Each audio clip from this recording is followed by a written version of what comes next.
So today we are at the halfway point of our fall series of Sabbath.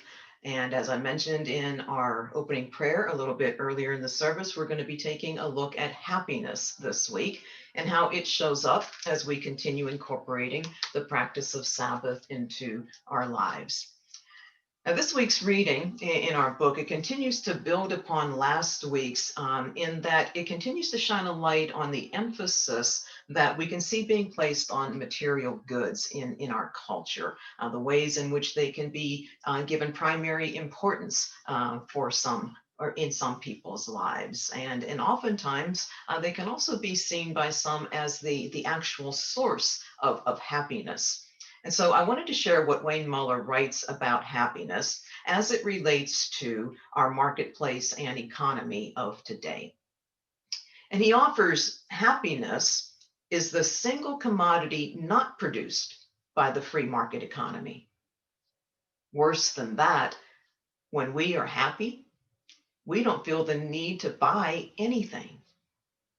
The Sabbath, a day of delight, a day to be at peace with all that we have, is a radical, dangerous prescription because happy people will grind the wheels of progress to a terrible halt, a bloodless revolution without a single shot being fired.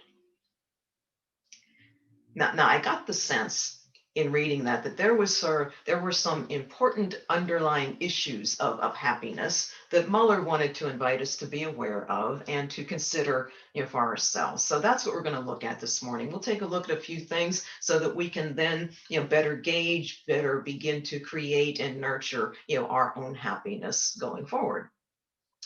So if happiness is the only commodity not produced by our free market economy, well, then who does produce it? And how can we get some of it? Well, if we look to a couple of spiritual teachers, we find that one of Jesus's teachings noted that he said, "These things I have spoken to you, that my joy may be in you, that your joy may be full." Buddha taught his followers to live in joy. He felt that happiness is the spiritual life. And Muller pointed out in his writings that an often used blessing of the Buddha was very simple. It was, "May you be happy."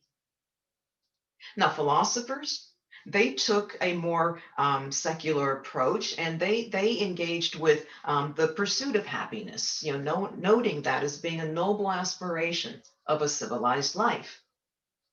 And then in our modern world, Muller points out that while different approaches may be used by different people as it relates to happiness, he said that we agree that happiness and joy are precious fruits of a life well lived, that life should not just make us tired, life should make us happy.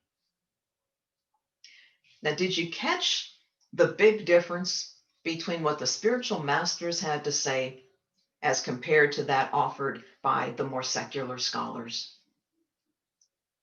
Jesus said that my joy may be in you, that your joy may be full.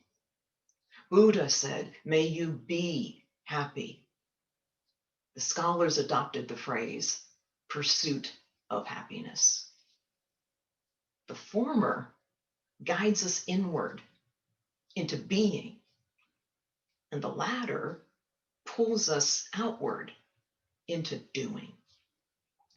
And Wayne Muller offers that the difference between the two, the difference between being and doing, is the difference that exists between happiness and desires. So if happiness is to be found and created and experienced and brought forth from within, what are some of the signs that we can be on the lookout for that would serve to turn our attention into the outer world, outer people, outer material things? Well, we can be on the lookout for that word pursuit showing up in our thoughts when we begin to think about our own happiness. I mean, that word pursuit, words that are used to define it include words like follow, chase, track, hunt, all of them creating images of us moving into a process of searching and seeking outside of ourselves. And as it was with all of the wonderful qualities that we talked about last week in this series, happiness too requires time, time to grow. It needs time to be nurtured and nourished from within. Buddha taught that if we are always seeking, that is, desiring what we do not have, we will always be disappointed. So just be mindful of how or if that idea of pursuit might show up for you as you consider your own states of happiness. Another sign that you can watch for is to recognize how attached you may start to become to the objects of your pursuit. While it might start out very simple, maybe it's just a pursuit of some kind of material wealth in whatever form that might be. But then maybe you start to feel that same kind of pursuit and attachment to people, to power, to certain goals or achievements in your life. And of course, it's not always easy to have these wonderful, moments of awareness when what is happening to us, we're knee deep in that experience, and knee deep in the context of today would show up as moving through our days, hurried and rushed all of the time, or getting caught up in the myriad of offerings that are in our marketplace today, feeling tired, drained, exhausted, unfulfilled more often than not, and not being able to see, let alone be grateful for all that we have, especially those things that are of a non-material basis. Sabbath, Sabbath is there to help us disengage from all the outer desires, to turn our thoughts away from lack or something missing, and to open our eyes to the abundance that's in front of us. And as we do that, and we do it more consistently, what we begin to see are the things that our inner being tells us are our genuine needs. Our genuine needs, the things that fit into our definitions of true happiness. And so with an outer world that is absolutely ours to navigate, and a marketplace and an economy that doesn't always have to be talked about or seen as being negative or challenging or bad, it would serve us well, don't you think, to develop some simple practices of Sabbath that we can do each day to, as we've talked about before, get that balance in place between our inner and our outer worlds. And there's just one practice, or just one practice, I should say, that could help us do that, would be to just simply ask ourselves very simple questions. They're not hard at all. Ask them every day, at any part of the day. And some of these questions would be, how can I create a moment of joy today? Did I create a moment of joy today? Did I notice the sunrise, the sunset? Was I aware, fully aware of that kind word spoken? Did I offer a kind word to another today? Did I taste the food that I ate today, or did I eat as an afterthought while I checked emails? Did I think of a loved one today? And just hold that image and that thought a little bit longer than usual.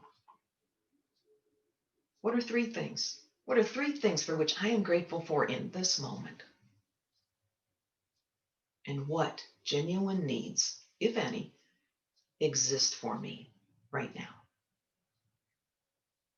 None of these questions can be answered by anyone or anything out there. They can only be answered from within by the person who's asking them. And each answer you offer is one that can serve as a stepping stone towards being more joy filled, being more filled with happiness, and taking time off of that endless path of pursuit. Now, in addition to the differentiation between desires and happiness, Wayne Muller this week also offers us some more insight on our roles as consumers in terms of being able to approach that part of our lives as consciously as we possibly can. Now, I'd say it's been about a month, maybe a little bit more than a month now, that I have begun receiving more and more catalogs in the mail. I always receive some, throughout the week, but of course, as holidays start to get closer, the volume of these catalogs increases. And personally, I love them. I mean, it is relaxing to me. That's how I take some time, during the day, is I just leaf through them. It's relaxing to me, even if I'm not looking to purchase anything. But what I have never felt or even heard mentioned before this book was that one thing that all of those catalogs might be trying to sell to me, to us, is unhappiness.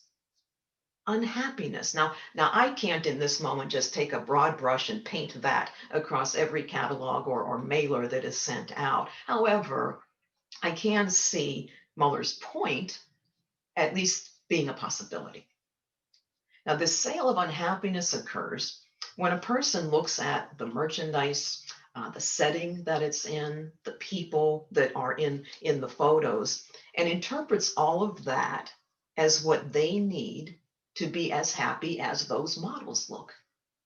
And if we think about it, it makes sense that if someone is making their living as a professional photographer, or someone has that job of selling as much of the stuff in these pictures as they possibly can, they're not going to release that catalog without an image that portrays absolute perfection, right? What Mueller says is that many times the pictures that we see in the catalogs are actually pictures of Sabbath. Everybody's relaxed by the pool. They're sipping that favorite beverage that Michael mentioned in his meditation. The kids are all playing nicely together in the background. The dog is sleeping, at their feet. There's no work. There's no work. There's no briefcase. There's no laptops. They're taking time to enjoy life. And we can do the same.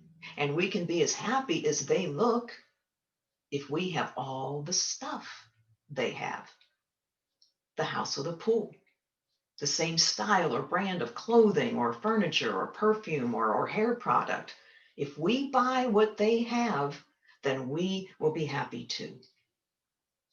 And so Mueller asks us to look beneath the captions that are describing all the various products. He says that's where the real message being conveyed is seen.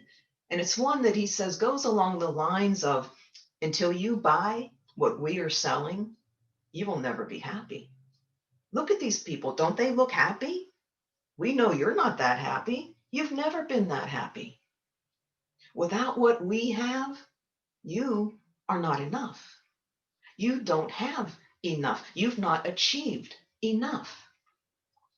And if those kinds of messages get into someone's consciousness as truths, can you imagine how that person feels?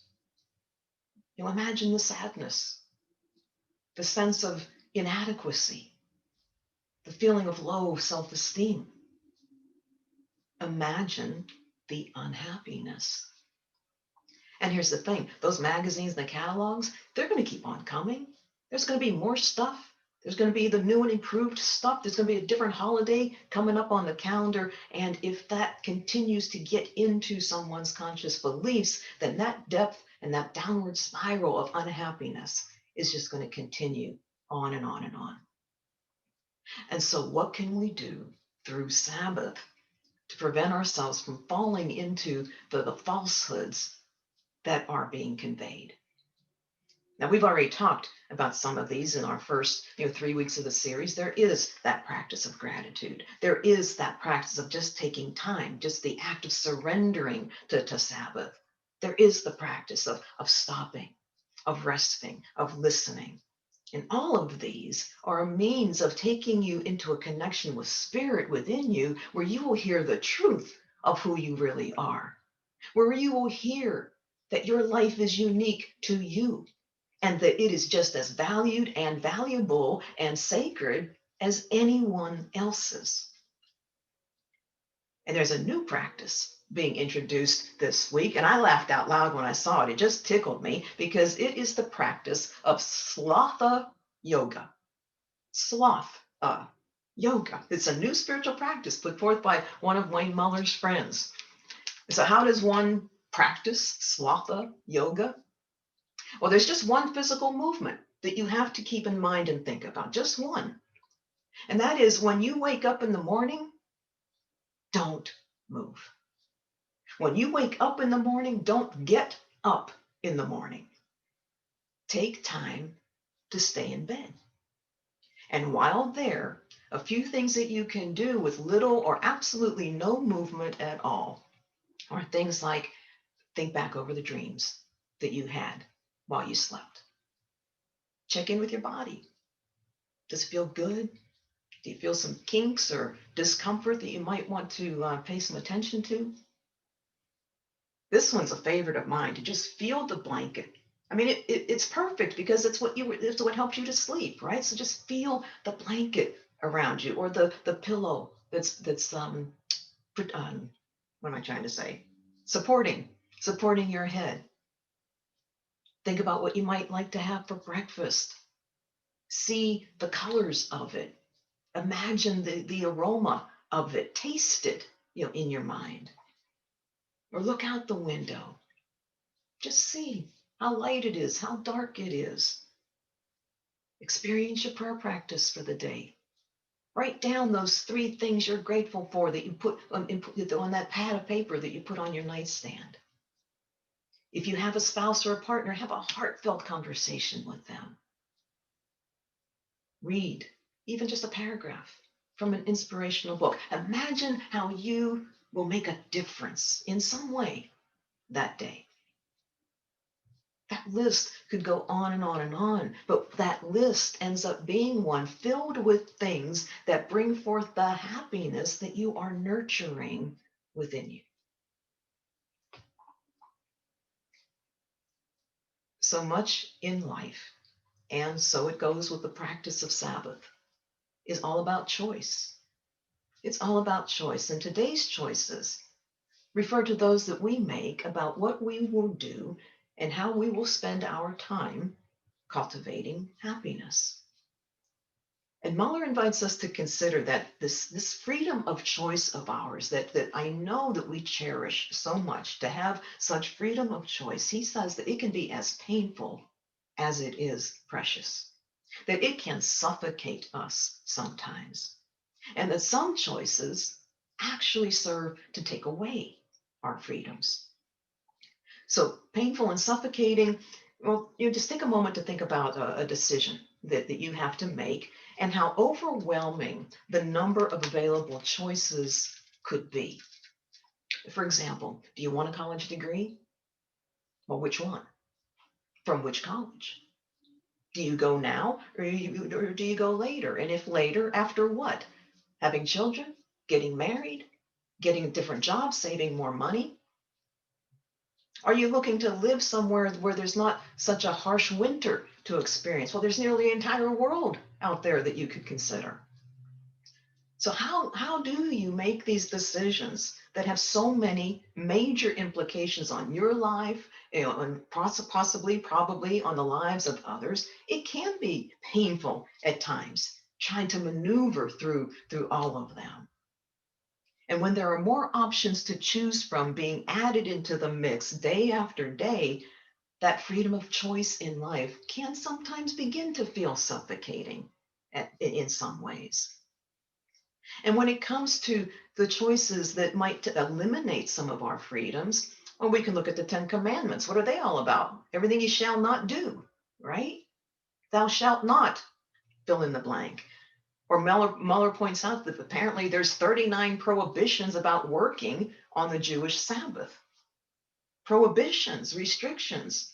And so when we again believe so deeply in the freedom of choice and the endless number of choices that we have today, we don't always like being given restrictions. We don't always like being told what we cannot do or something being prohibited. I mean, in today's world, just think about face masks. Think about the reactions around face masks today. But Sabbath, Sabbath offers a way to resolve even issues like this when they come into our personal experiences. And it brings to mind for me, there was a phrase from the song that we heard before the lesson started. And in its words were, the heart that's half awake. The heart that's half awake. And for me, a heart that is half awake could be a way to define a heart that is missing Sabbath. A heart that's missing Sabbath. And so if we make the choice to give time to Sabbath, we can awaken the entire heart, awaken it entirely, and begin to hear and view these prohibitions differently, to see them instead as being useful, to see them instead as a boundary that prevents us from being hurt or harmed or bringing hurt or harm to another. To give, as Muller encourages, some of the time spent in Sabbath to imagine that certain limitations on our choices are actually seeds of great freedom. There's a story told in the book about an abbey whose nuns were responsible for managing the land that it was on, which was used in part to grow some food and also manage a herd of cattle. And for years, they managed the property and the land the same way, year in and year out. But then they heard about a different way to work with the cattle. Instead of letting them roam freely wherever they wanted to on any place of that land, they restricted them into smaller spaces. They prohibited them from going outside that boundary. They would graze there for a time, and they would be moved to another segment. And that was the only place that they could graze. And so, what this did over time is give the entire land, one section at a time to rest. And in just 2 years of moving through that kind of a cycle for the cattle, the nuns went out and they started to find dozens of herbs growing that they had not planted. They started to see several different types of grasses, new grasses growing through, which they learned were healthier for the cattle. And they could eliminate some of the unhealthy things that they had been feeding them. The seeds for those herbs and for those grasses had always been there, but they were just never allowed to fully awaken. And so the seeds of happiness, they're already in you.